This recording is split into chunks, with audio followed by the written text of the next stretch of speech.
Nessa aula eu vou falar sobre ruído em sistemas de comunicação, especificamente sobre o ruído térmico. Nós vimos em aulas passadas que um sistema de comunicação ele é responsável por transmitir a informação de uma fonte a um destino, e ele é composto basicamente pelas três entidades que estão mostradas aí na figura, que é o transmissor, o canal de comunicação e o receptor. Nós, nesse ponto do curso, já sabemos como construir um transmissor completo em banda base, gerando como sinal transmitido um sinal MPAM, por exemplo. Agora nós vamos partir para a construção do receptor, mas antes nós precisamos lembrar de um conceito importante, que é o seguinte: para que a gente projete o nosso receptor, a gente precisa conhecer quem é o canal de comunicação, principalmente no que se refere às degradações impostas por esse canal no sinal transmitido. Num primeiro momento, nós vamos apenas considerar que o canal de comunicação adiciona ruído ao sinal transmitido através dele. E o que é o ruído? O ruído é qualquer fonte, ou qualquer sinal, melhor dizendo, que corrompe o sinal transmitido, degradando esse sinal. Existem vários tipos de ruído. Nós temos, por exemplo, o ruído térmico, que eu já mencionei em outros momentos, que é o ruído gerado pelo movimento aleatório dos condutores de carga, os elétrons, no caso, nos condutores do próprio receptor. Nós temos também o ruído impulsivo, também foi mencionado, que é aquele gerado por eventos de curta duração que geram pulsos também de curta duração que contaminam o sinal recebido.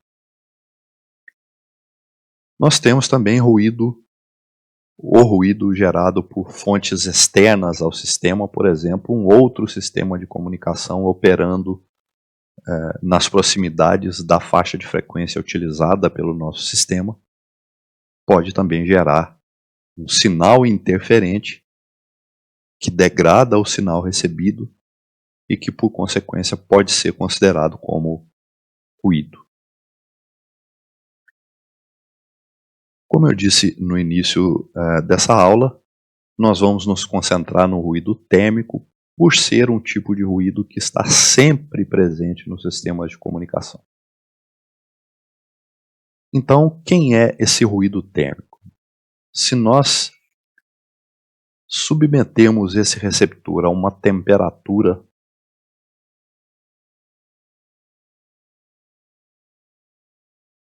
T qualquer, que seja maior do que o chamado zero absoluto, que é menos 273 aproximadamente graus centígrados, que é 0 graus Kelvin, né? 0 Kelvin.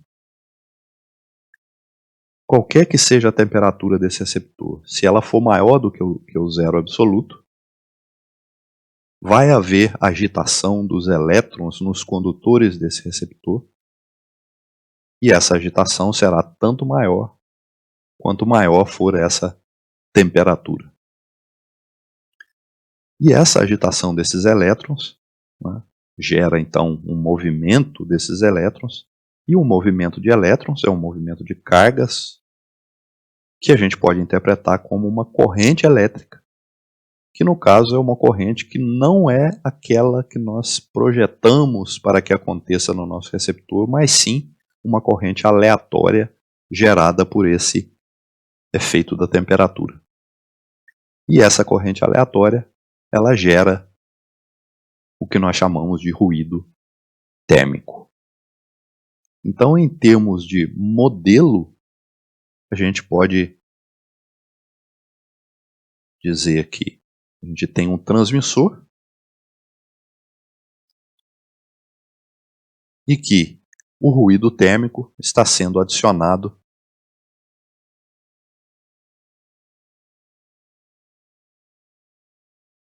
ao sinal transmitido e o sinal recebido está sendo aplicado ao receptor. Então, nesse modelo, nós estamos admitindo que o receptor é ideal, ou seja, não gera nenhum ruído, e que o ruído por ele gerado, né, pelo receptor real, foi transferido em termos de modelo aqui para fora, sendo somado ao sinal que foi transmitido para gerar o sinal recebido. Então, o sistema de comunicação que nós vamos levar em conta desse ponto em diante, até, melhor dizendo, um determinado ponto do curso, é simplesmente um sistema em que a degradação produzida no sinal se deve somente à presença do ruído térmico. Então, esse será o nosso modelo de análise, no qual a gente já conhece o transmissor, ou pelo menos uma estrutura de transmissão, gerando, por exemplo, um sinal MPAM.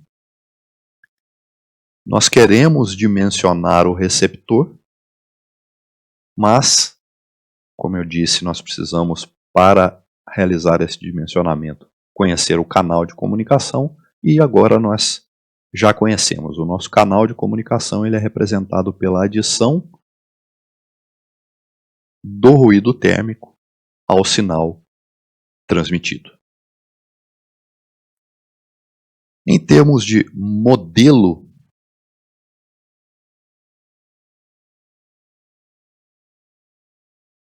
do ruído térmico,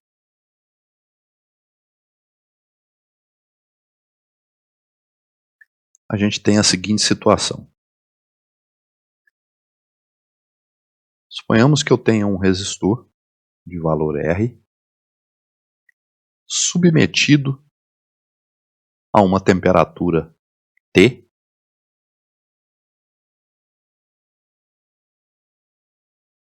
Esse resistor vai, nos seus terminais, gerar um ruído, que é justamente o nosso ruído térmico. Veja que esse ruído está sendo gerado pelo efeito da temperatura apenas. Não existe nenhuma tensão sendo aplicada a esse resistor. O ruído é exclusivamente gerado pelo efeito do movimento dos elétrons por conta da temperatura. Esse modelo ele é equivalente ao seguinte modelo. Eu tenho aqui uma fonte de tensão em série com um resistor ideal de valor R, ideal no sentido de não estar gerando nenhum ruído. E essa fonte de tensão representa o ruído gerado aqui no modelo do lado esquerdo, ou seja, o ruído gerado por efeito da temperatura. O valor médio da tensão ao quadrado gerada por essa fonte, né, podemos entender esse valor médio de tensão ao quadrado como um valor médio de potência quando essa tensão for aplicada a uma resistência qualquer. Esse valor de tensão ele é 4K vezes T vezes B vezes R.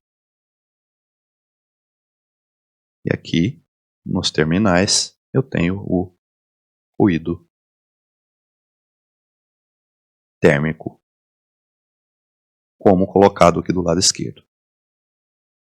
Nessa expressão do valor médio da tensão ao quadrado, K minúsculo aí,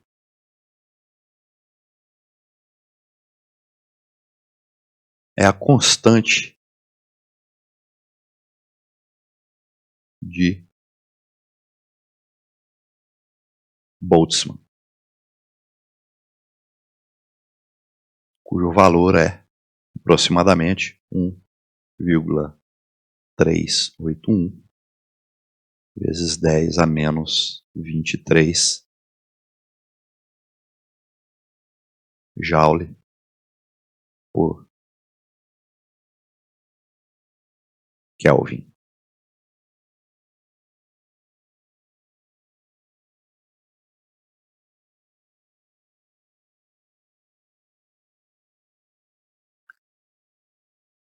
T é a temperatura em graus Kelvin.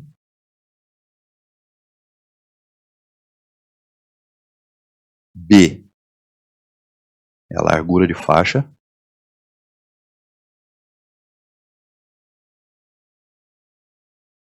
Vamos chamar de largura de faixa de medida, ou seja, a largura de faixa dentro da qual nós queremos medir a intensidade do ruído térmico.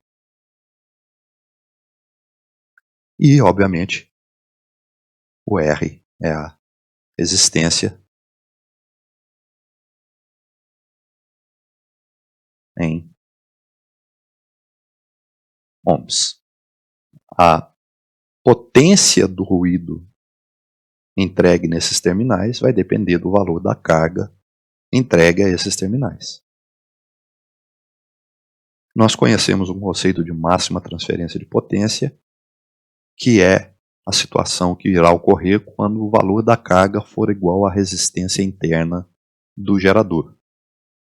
Então, na condição de máxima transferência de potência, nós vamos ter aquele diagrama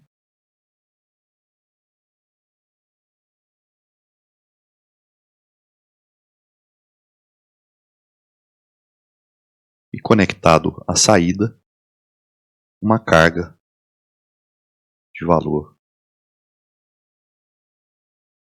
também R.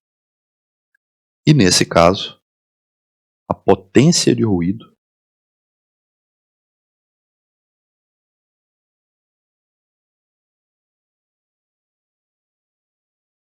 especificamente a potência de ruído térmico,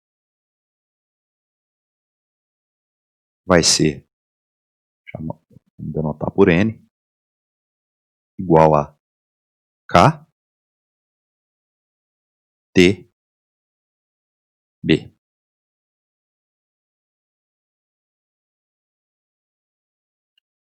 Esse valor de potência de ruído é facilmente obtido se a gente aplicar conceitos básicos aí de circuitos nesse diagrama. Então perceba que eu tenho aqui um valor médio de tensão ao quadrado, que vale 4kTbr. Nós sabemos que a potência é tensão ao quadrado sobre a resistência. E qual é a tensão sobre esse resistor? É a tensão total dividido por 2. E qual é a tensão total? É a raiz daquela tensão média ao quadrado, portanto, raiz de 4kTbr.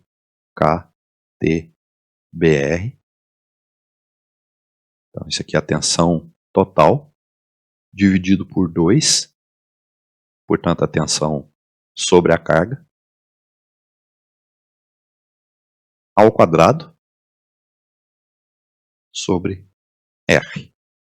Então, simplificando essa expressão, a gente chega nessa expressão da potência de ruído entregue à carga.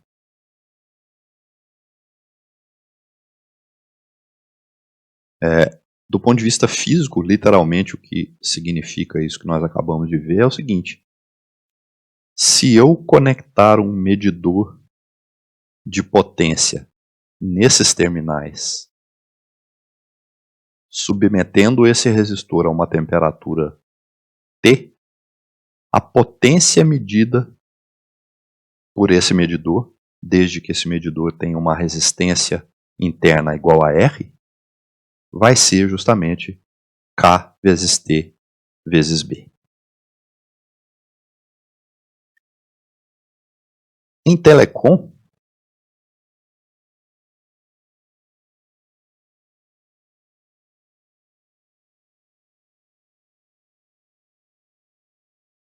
qual é o cenário que a gente tem? Qual é o cenário que nos interessa nesse momento? A gente tem a seguinte situação. Eu tenho um circuito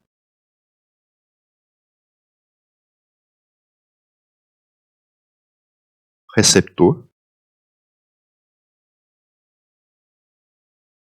real e, num determinado ponto desse circuito,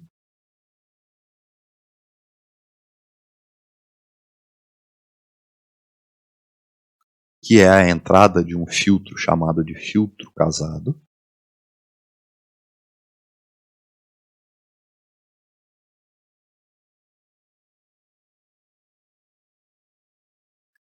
nós temos, nesse ponto,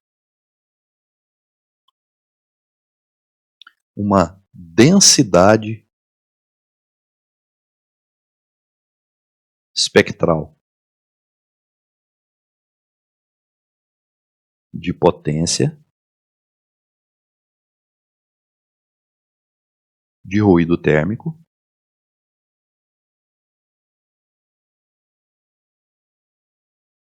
que nós vamos chamar de N0, que é a potência de ruído dividido pela banda. Isso dá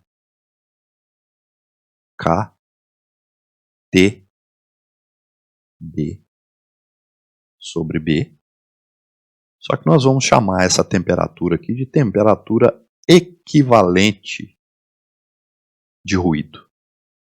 Não é a temperatura real a que está sendo submetido o circuito do receptor. Por quê? Porque o receptor não é composto exclusivamente de resistores. Ele contém toda sorte de condutores, de resistores, de transistores, etc., que vão todos contribuir para que nesse ponto do sistema eu meça um ruído de potência N, que é dado por K vezes TE vezes B, onde o TE é o que eu estou chamando de temperatura equivalente de ruído. Portanto, isso aqui vai dar K TE. E essa temperatura equivalente de ruído, ela é, como é que eu posso representar aqui? Ela pode ser entendida da seguinte maneira. Imaginem um receptor. Agora, ideal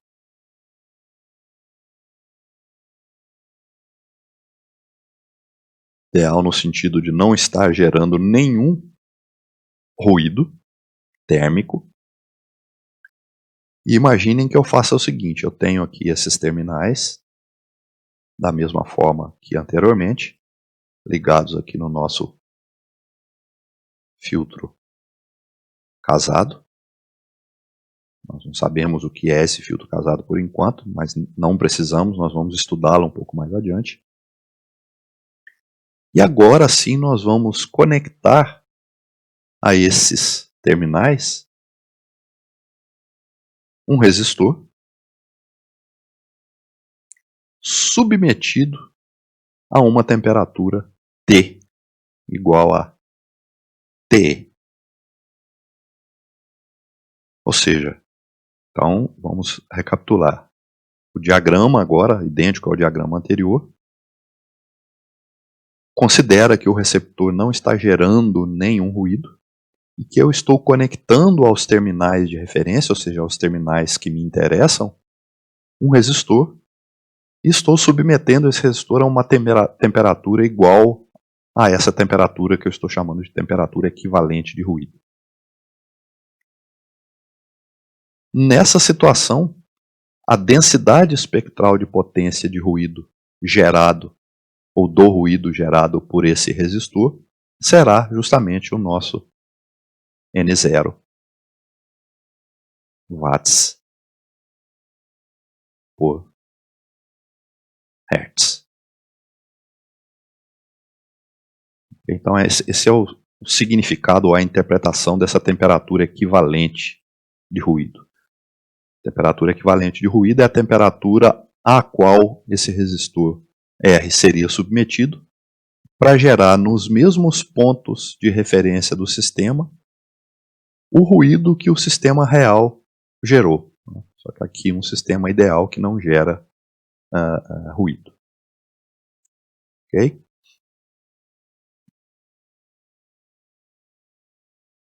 A densidade espectral de potência N0, ela é, vamos colocar aqui densidade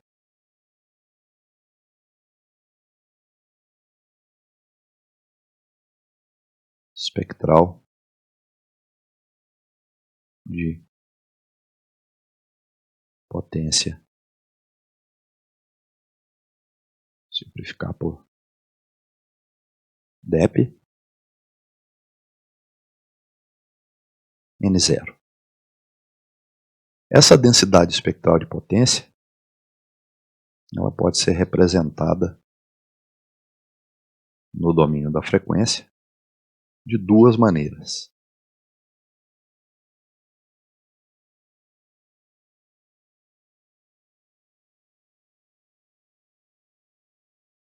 Dessa maneira que eu acabei de desenhar, ou seja, a densidade espectral de potência ela é constante, ela é um valor constante, que vai teoricamente de zero a infinito, né, no modelo teórico, significando que a largura de faixa do ruído térmico ela é infinita.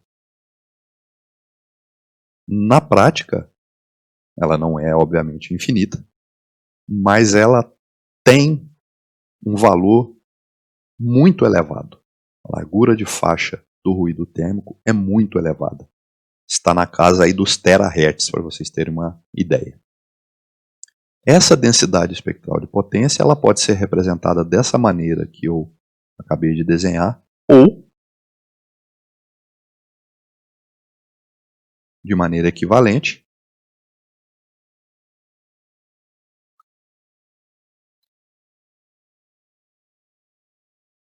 contendo frequências negativas,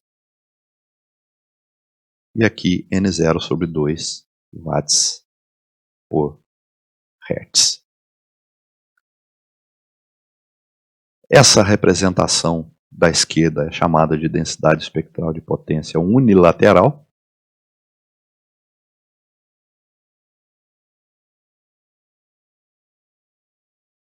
E essa densidade espectral de potência bilateral. São formas equivalentes de representação da densidade espectral de potência do ruído térmico. Uma fisicamente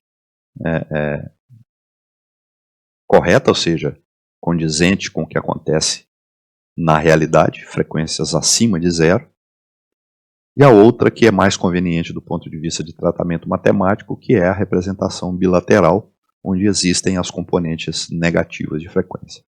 A divisão por 2 aqui leva em conta o fato de nós estarmos representando uma densidade de valor N0 em duas faixas de frequência que vão de 0 a infinito e de 0 a menos infinito.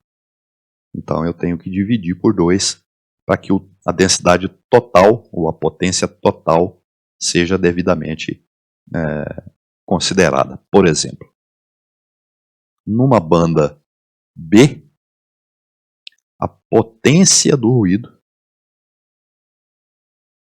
N,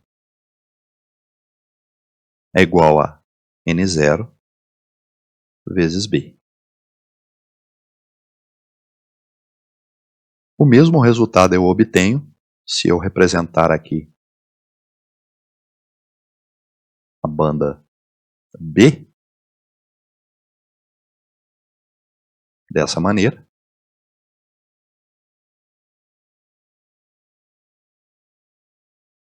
Aqui B, aqui menos B. E dá para a gente verificar que a potência aqui é N0 sobre 2 vezes 2B, que também dá N0B watts. Então, os cálculos envolvendo a densidade espectral de potência de ruído levam aos mesmos resultados, tanto considerando a densidade unilateral quanto a densidade bilateral.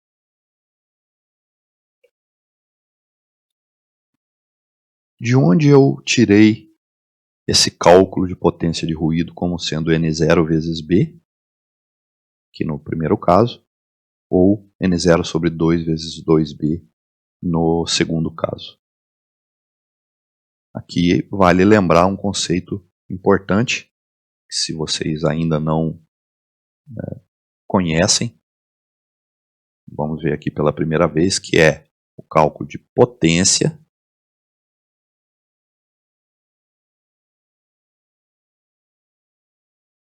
a partir da densidade espectral de potência. Então, vamos considerar uma DEP, uma densidade espectral de potência hipotética qualquer, vamos chamar de S de F.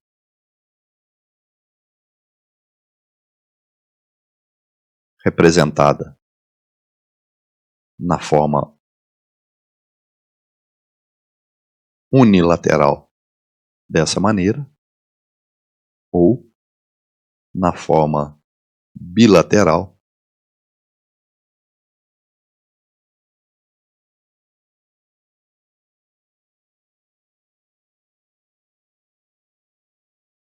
dessa maneira.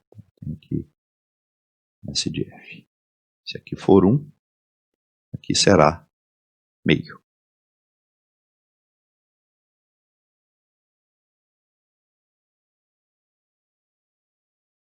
Vamos supor que eu queira calcular a potência desse sinal que ocupa uma banda B. A potência desse sinal,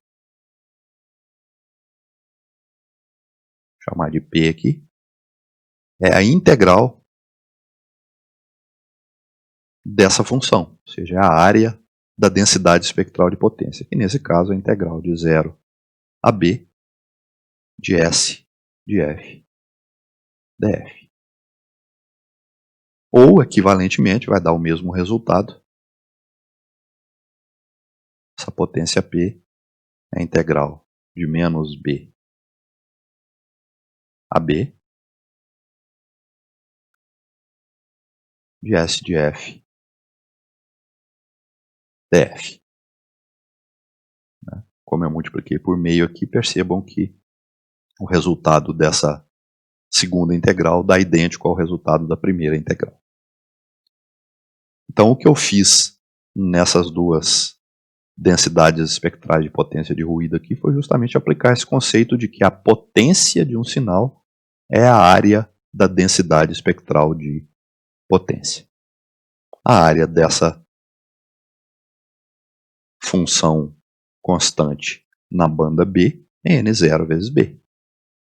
E a área dessa função constante de menos B a B é N0 sobre 2 vezes 2B.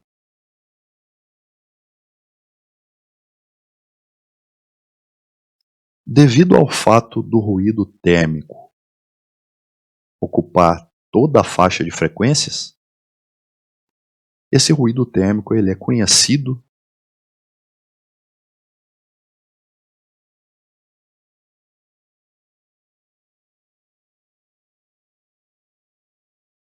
com outro nome, que é ruído branco.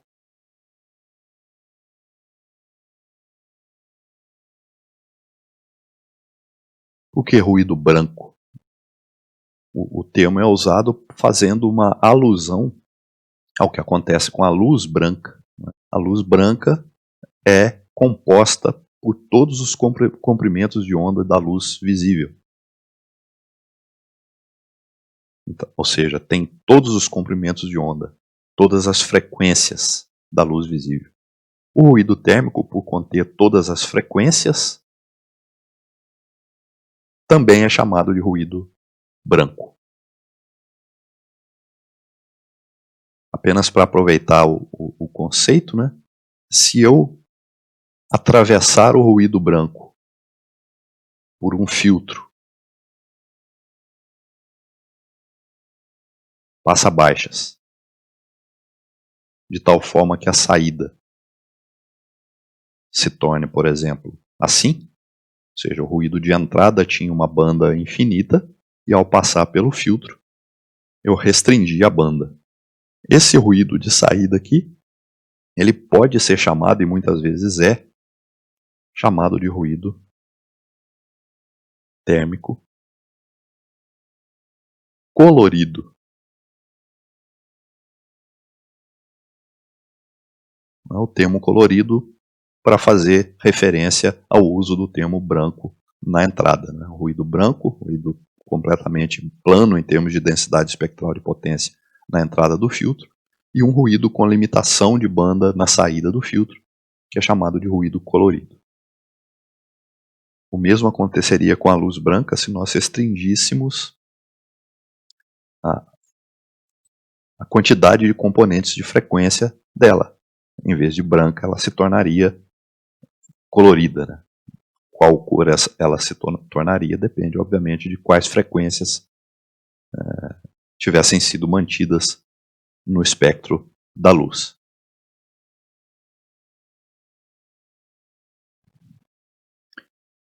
Nós vimos que a potência de ruído térmico é K TE vezes B.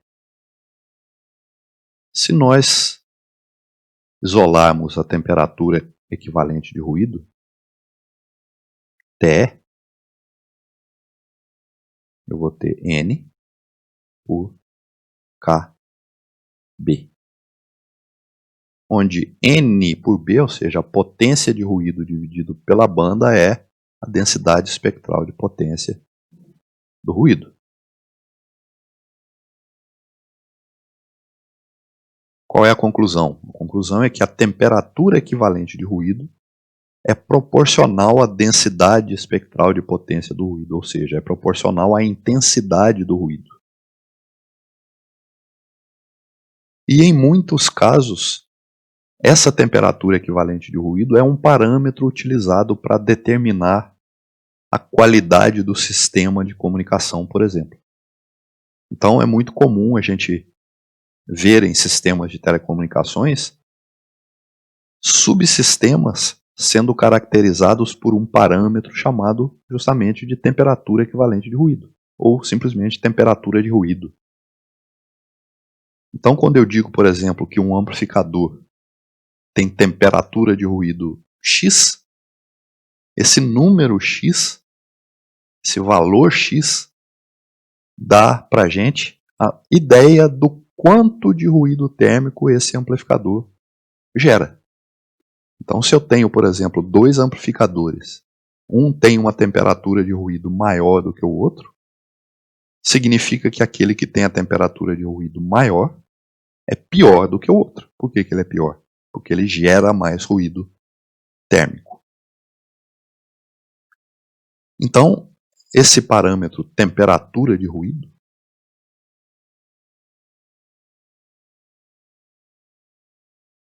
podemos ou não inserir o termo equivalente aqui, não é necessário.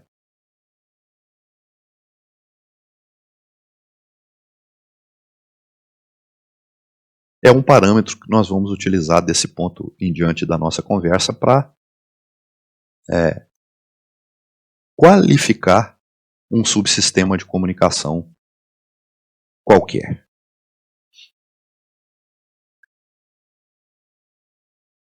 Um resistor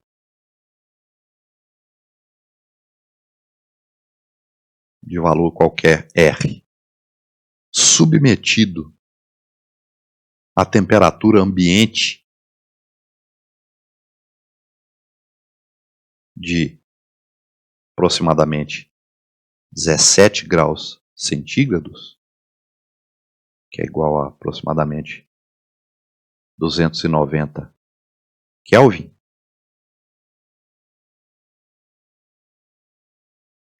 tem uma temperatura, ou corresponde a uma temperatura que a gente chama de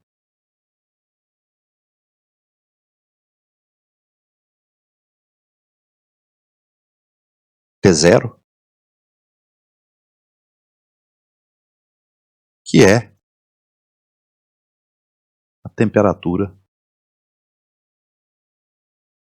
de ruído, ou chamada, né, temperatura de ruído padrão. Então, vamos chamar de T0 aqui. A essa temperatura,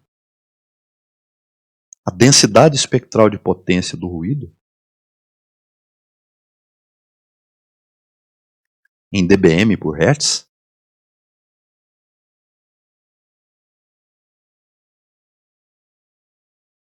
é igual a 10 log de N por B sobre 1 miliwatt, 0,001, que dá 10 log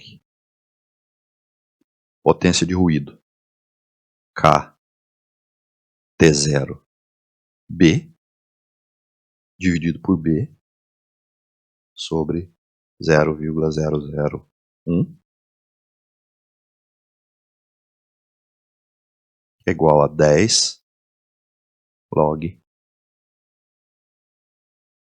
de K, que é a constante de Boltzmann, vezes o T0, que é o nosso 290 Kelvin, sobre 0,001. Se a gente fizer as contas, isso aqui dá aproximadamente menos 174 dBm por Hertz. Esse é um resultado interessante, né, que permite que a gente tenha ideia de quanto de ruído térmico é gerado por hertz de banda por um sistema submetido à temperatura equivalente de ruído ambiente, ou por um sistema que tenha temperatura equivalente de ruído igual à temperatura T0, menos 174 dBm por Hertz. Uma aplicação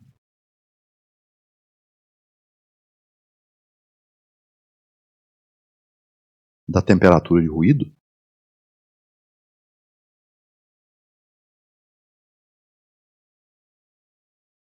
TE está na definição de um parâmetro conhecido como fator de ruído.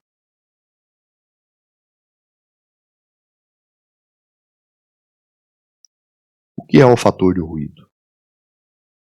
É o aumento ou o acréscimo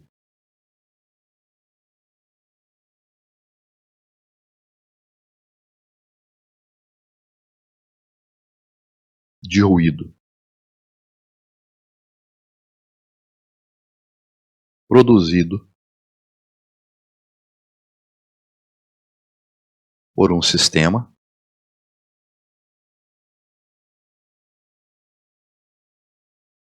cuja temperatura de ruído é TE, quando sua entrada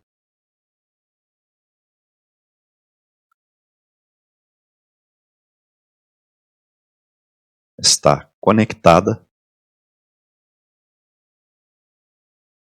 a uma fonte de ruído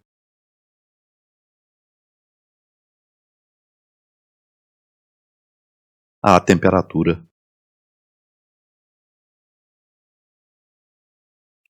T0.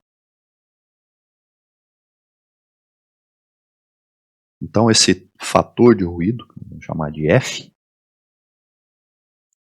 eu disse que ele é um acréscimo de ruído, né? Então eu tenho um ruído que é KT0B, que é o ruído produzido por essa fonte na entrada do sistema, submetida à temperatura T0, como eu disse. E eu tenho um acréscimo produzido pelo sistema ao qual essa fonte está conectada. Então eu tenho mais K TE vezes B. E quanto que isso representa de acréscimo em relação ao valor de entrada? Basta eu dividir isso por K T0B. Então isso vai dar 1 mais TE sobre T0.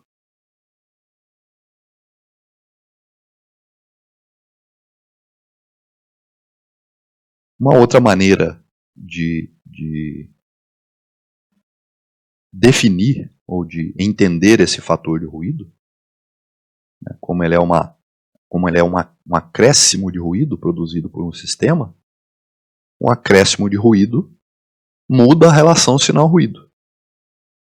Então, se nós tivermos uma relação sinal-ruído de entrada SNRI e uma relação sinal-ruído de saída do sistema SNRO, o fator de ruído ele é também a razão entre essas duas razões sinal-ruído.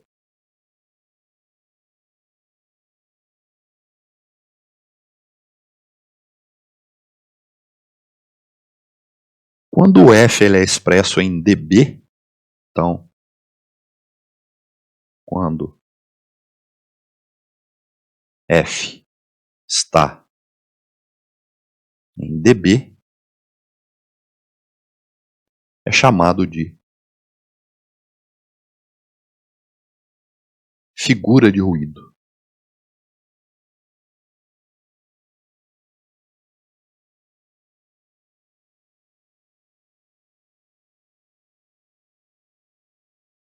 Ou seja, a figura de ruído de um sistema é o quanto aquele sistema degradou a relação sinal-ruído, né?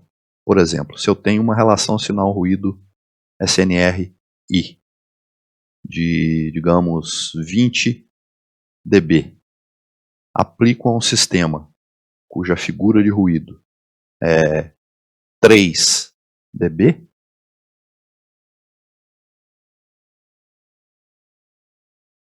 significa que a relação sinal-ruído de saída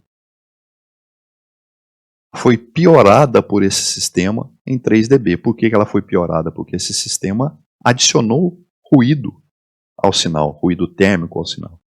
Então a relação sinal-ruído de saída será de 17 dB. Pior do que a relação sinal-ruído de entrada em 3 dB, que é o nosso suposto aí fator de ruído, ou figura de ruído. Dessa expressão, isolando a temperatura de ruído, a gente tem que TE é igual a T0 vezes F menos 1.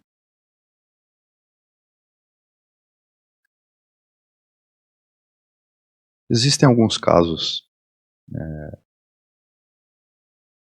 mais, digamos, comuns na prática. Por exemplo, um atenuador. Um atenuador de atenuação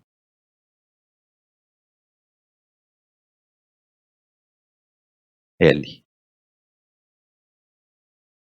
Um atenuador de atenuação L, ou para um atenuador de atenuação L, a gente tem, pode-se mostrar, né, Nós não vamos passar por essa demonstração. Pode-se mostrar que o fator de ruído é igual à atenuação.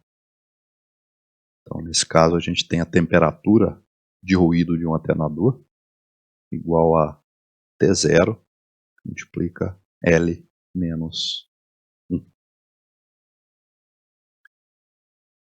Para uma antena, ou para antenas, né?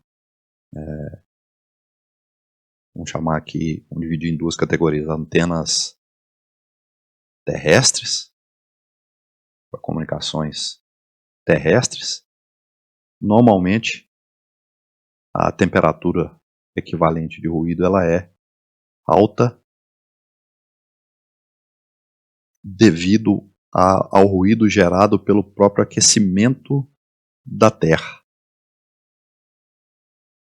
Então podemos atribuir isso aqui a um alto ruído gerado pela Terra, ruído térmico. Antenas de comunicação por satélite.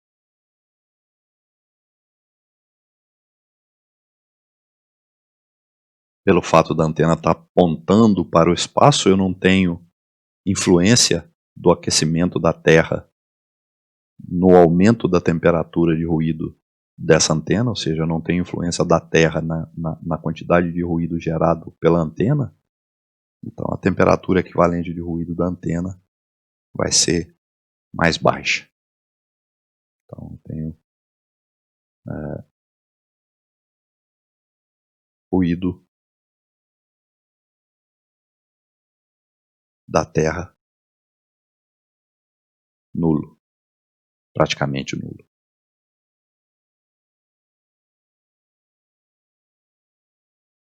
E nós temos amplificadores.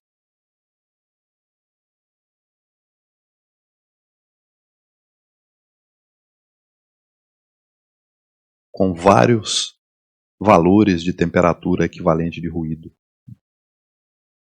Ou seja, desde amplificadores com baixos ou baixas TS ou até altas TS. Então, vamos colocar amplificadores com baixas e altas temperaturas de ruído. Um exemplo que eu vou colocar até em outra cor, pela importância prática do exemplo que eu vou dar, um exemplo de amplificador de baixa temperatura de ruído é o famoso LNA, que é a sigla para Low Noise Amplifier. Esse tipo de amplificador ele é chamado de LNA por ter uma temperatura de ruído baixa e, por consequência, é um amplificador que gera pouco ruído no sinal que ele amplifica. Normalmente, esses amplificadores de baixo ruído são os amplificadores colocados próximos à antena em sistemas de comunicação. Por exemplo, a gente vê sistemas de comunicação via satélite, aquelas caixinhas que tem fixadas na estrutura da antena, né? Normalmente ali dentro a gente tem a própria antena em si e tem um amplificador que é o amplificador chamado de LNA.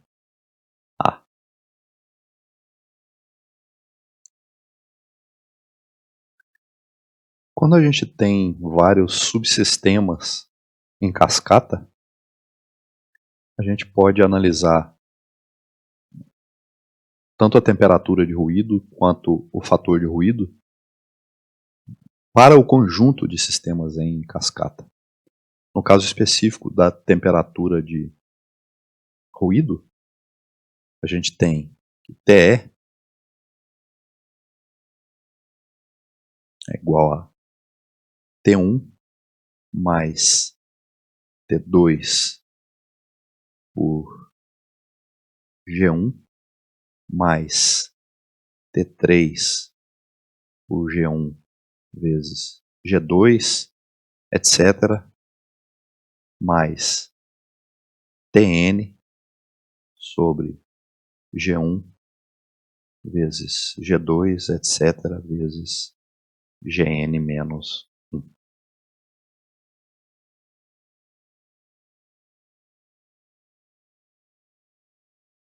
No caso do fator de ruído, a gente tem um fator de ruído fator de ruído equivalente igual a F1 mais F2 menos F1 sobre G1 mais F3 menos 1 sobre G1 vezes G2 mais etc. Fn menos 1 sobre G1 vezes G2 vezes Gn menos 1.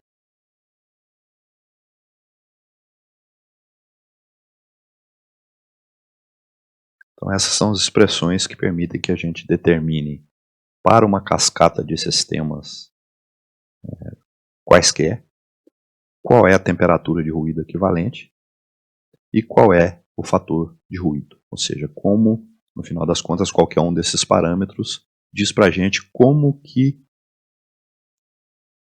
a relação sinal-ruído é alterada da entrada para a saída do sistema, por conta da geração de ruído térmico produzida por cada um desses componentes em cascata.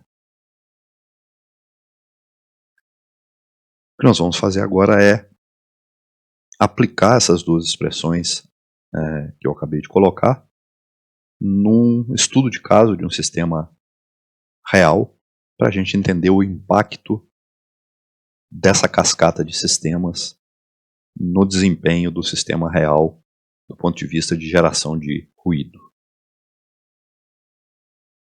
Então o sistema sob análise nesse estudo de caso está mostrado aí nessa figura, onde eu tenho a antena com temperatura de ruído T1, um cabo ligando a antena ao amplificador de baixo ruído com temperatura de ruído T2, o amplificador de baixo ruído em si, com temperatura de ruído T3 e ganho G3, e o receptor em si, com temperatura de ruído T4. Então, aplicando a expressão que nós vimos anteriormente, eu tenho a temperatura de ruído total do sistema igual a T1 mais T2 por G1 mais T3 por G1 vezes G2 mais T4 por G1 vezes G2 vezes G3. Vamos supor que essa antena aqui seja uma antena, ou melhor, vamos supor que o sistema seja um sistema de recepção via satélite. Né? Então essa é uma antena cuja temperatura de ruído, como eu disse há alguns instantes, é baixa. Ou seja, o que eu quero dizer com isso? Que a contribuição da antena na geração de ruído térmico no sistema é baixa.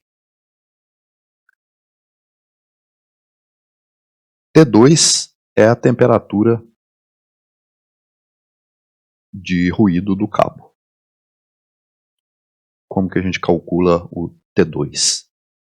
Vamos lembrar que a temperatura de ruído é T0, que é a temperatura de ruído padrão, vezes a figura de ruído do cabo, menos 1. Só que a figura de ruído do cabo é a sua própria atenuação.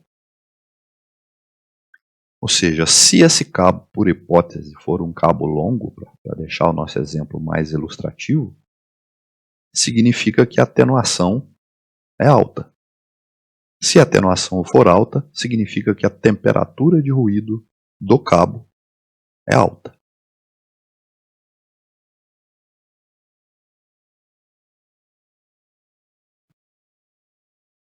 Quem é G1? Aqui vai uma ressalva importante.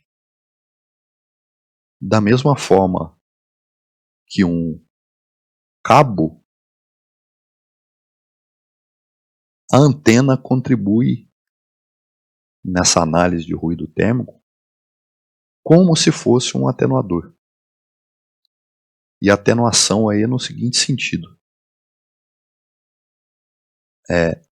O quanto da potência irradiada na antena, recebida pela antena, recebida no sinal pela antena, é transferida para a sua saída.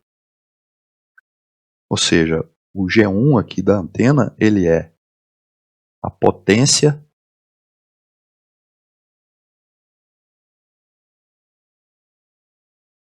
irradiada na antena sobre a potência entregue na saída dessa antena. E isso é, por definição, a eficiência de uma antena. Nós vamos chamar essa eficiência aqui de E. E a eficiência de uma antena não pode ser maior do que 100%. Portanto, o E é menor ou igual a 1. Certo? Sendo que na prática, obviamente, é menor do que 1. Vamos supor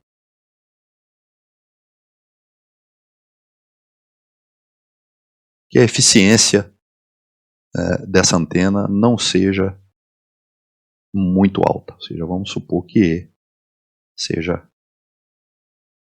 baixo.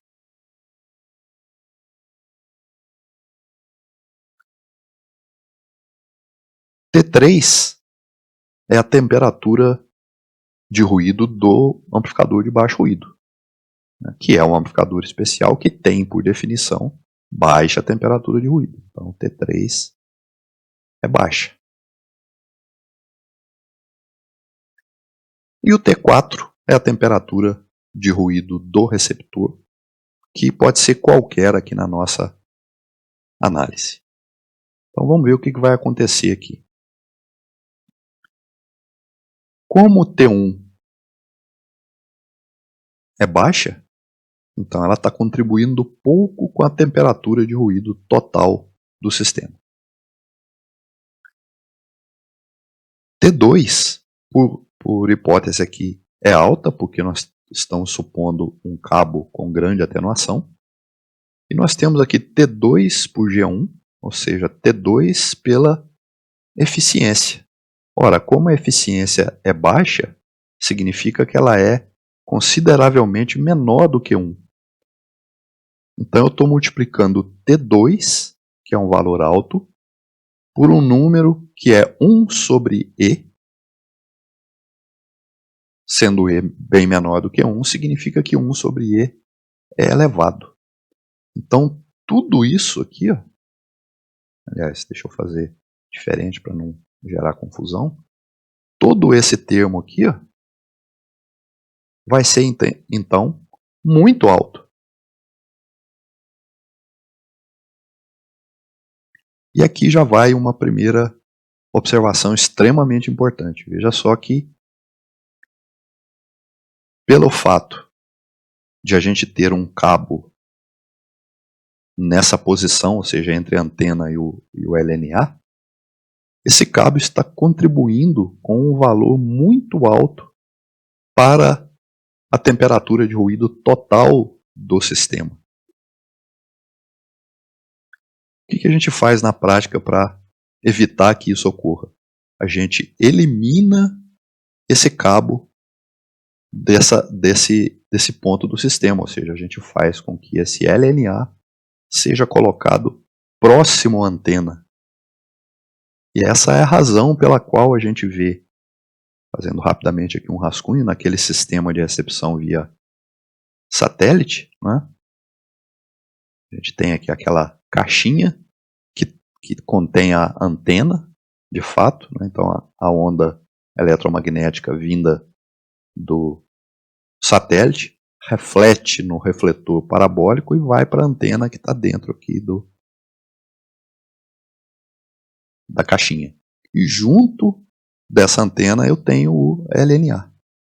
Ou seja, eu não tenho a figura de um cabo longo entre a antena e o LNA, fazendo com que esse termo muito alto que estaria presente nesse cenário que a gente está analisando não exista no cenário de comunicação via satélite. Então isso justifica para nós por que um sistema de comunicação tipicamente tem o amplificador localizado o mais próximo possível da antena, sem um cabo entre eles, justamente para minimizar o efeito do cabo no aumento da temperatura de ruído do sistema como um todo.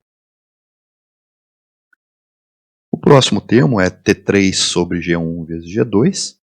Então, se T3 for baixa, né, ou seja, eu tenho um amplificador de baixo ruído, cuja temperatura de ruído é baixa, mas o T3 está sendo dividido por G1, e G1 é, por suposição aqui, baixo. Então, se a antena não for uma antena muito boa, ela vai meio que cancelar o efeito da baixa temperatura de ruído do LNA. Mais ou menos, isso equivale mais ou menos a dizer que não adianta ter um amplificador de baixo ruído se eu tenho uma antena ruim, uma antena de baixa eficiência, porque 1 sobre E vai ser um número maior do que 1, elevando, portanto, a contribuição de T3 na temperatura de ruído total do sistema. Mas veja que eu tenho aqui T3 dividido por G2. E quem é G2? G2 é o ganho do cabo, que é o inverso da atenuação. Então veja que se o cabo tem uma grande atenuação, o 1 sobre G2 vai ser um número extremamente alto.